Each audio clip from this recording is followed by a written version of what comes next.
নমস্কার, স্পটন নিউজে আপনাদের সবাইকে স্বাগত। এই মুহূর্তে আমার সঙ্গে রয়েছেন ইস্ট বেঙ্গলের অনূর্ধ্ব 15 দলের কোচ ফাল্গুনী দত্ত। ফাল্গুনী দা, স্বাগত জানাই তোমাকে স্পটন নিউজে। ইস্ট বেঙ্গল দল ফাইনাল রাউন্ডে চলে গেছে আইএফএফ অনূর্ধ্ব 15 আই লিগের প্রথম ম্যাচ। ফাইনাল রাউন্ডে তারা খেলবে রাত পোহালেই রিলায়েন্সের সঙ্গে। কেমন প্রিপারেশন, কি পরিস্থিতিতে রয়েছে, একটু যদি বলো, কন্ডিশন কেমন দলের? তো এখন কন্ডিশন টিমটার ভালো একটা স্টেপে এসেছে।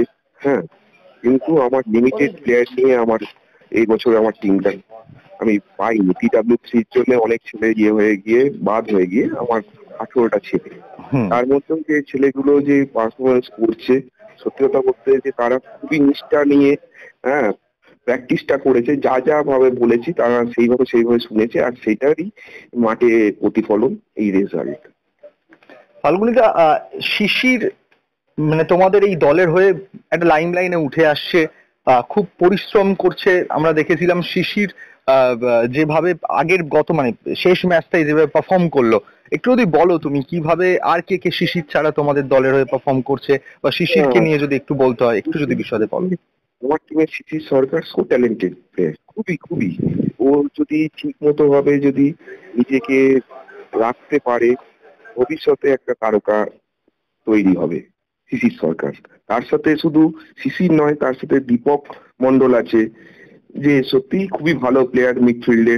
সুরজিৎ মান্ডি বলে একটা ছেলে রয়েছে মিডফিল্ডে।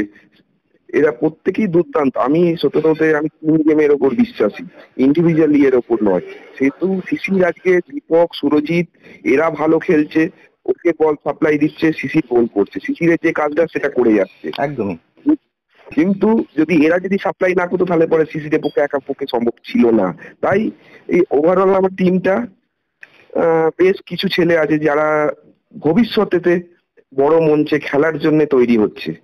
তারা যদি এখন থেকে যদি প্রপার নিষ্ঠা ভাবে যদি ওরা প্র্যাকটিস করে যায় না, একটা বেশ কিছু ছেলে ভবিষ্যতে একটা অন্য লেভেলে যাবে ওরা। ফাল্গুনিতে, যদি বিপক্ষের দল নিয়ে বলতে হয়, তোমাদের ফাইনাল রাউন্ডের খেলা শুরু হচ্ছে, সেখানে বিপক্ষের দলকে তুমি কেমন দেখছো? আর জামশেদপুরে এই মুহূর্তে ওয়েদারিং কন্ডিশন বা মাঠ নিয়ে এই বিষয়গুলো যদি নিয়ে একটু ছোট করে বলো। বিপক্ষের দল সম্বন্ধে আমি অন্ধ, আমি কিছুই জানি না, ঠিক আছে? আমি মাঠে নেমে আমাকে পড়াশোনা করতে হবে।